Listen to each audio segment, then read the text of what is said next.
வணக்கம். 12th accountancy unit 1 accounts from incomplete ரெக்கார்ட்ஸில் 12th sum பார்க்க போகிறோம்.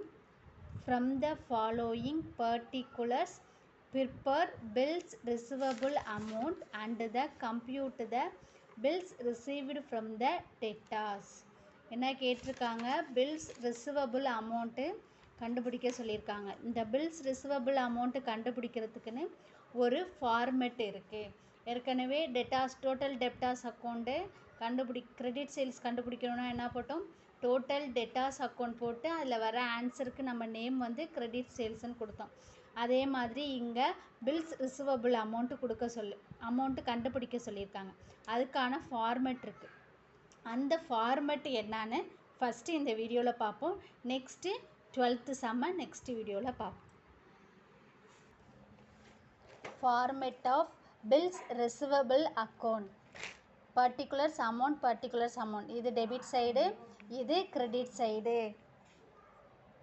இப்போ டெபிட் சைடு என்ன செய்வோம்? நம்ம போன இதில் ஃபார்மெட்டில் பார்த்த மாதிரியே ஓப்பனிங் பேலன்ஸ் டெபிட் சைடு வரும், க்ளோசிங் பேலன்ஸ் கிரெடிட் சைடு வரும். இப்போ இதில் வந்து என்னது?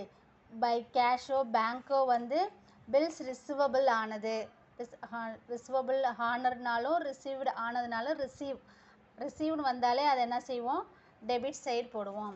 அதே மாதிரி பை சன்ட்ரி டெட்டார்ஸ் டிஸ்ஹானர்டு. இந்த பில்ஸ் ரிசீவபிள் அப்படின்னா என்னன்னா, நம்ம வந்து கிரெடிட்டுக்கு நம்மளோட குட்ஸை வந்து சேல்ஸ் பண்ணியிருப்போம், நம்மளோட பொருளை வந்து கடனுக்கு விற்றுருப்போம்.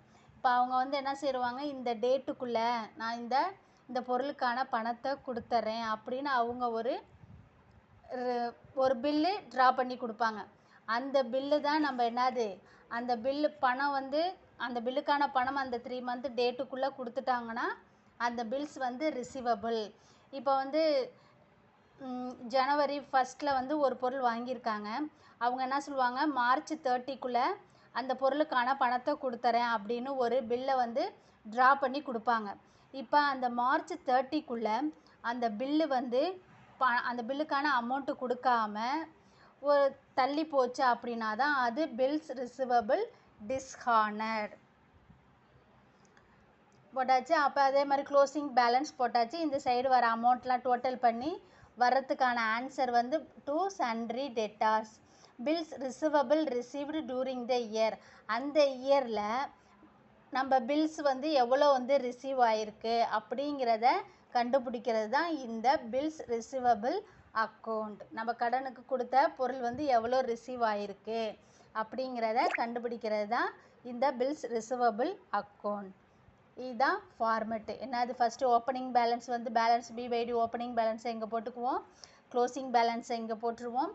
கேஷ் ஆர் பேங்க் வந்து ரிசீவ்டு ஆனிச்சுன்னா ஹானர்னால் நமக்கு கொடுத்த டேட்டுக்குள்ளே கிடச்சிருது. அதுவே டிஸ்ஹானர்னா அவங்க சொன்ன டேட்டுக்கு அப்புறமும் அந்த பணம் கிடைக்காததுனால அந்த பில்ஸ் ரிசீவபிள் வந்து டிஸ்ஹானர்ட் ஆணுச்சு. அந்த மாதிரி தான். அடுத்தது பை பேலன்ஸ் தான் போட்டாச்சு. இது 2 சைடு ஆட் பண்ணி வர்றதுக்கான ஆன்சரை வந்து நம்ம என்ன செய்வோம்? To sundry debtors account bills receivable received during the year. இதுதான் ஃபார்மெட். தேங்க்யூ.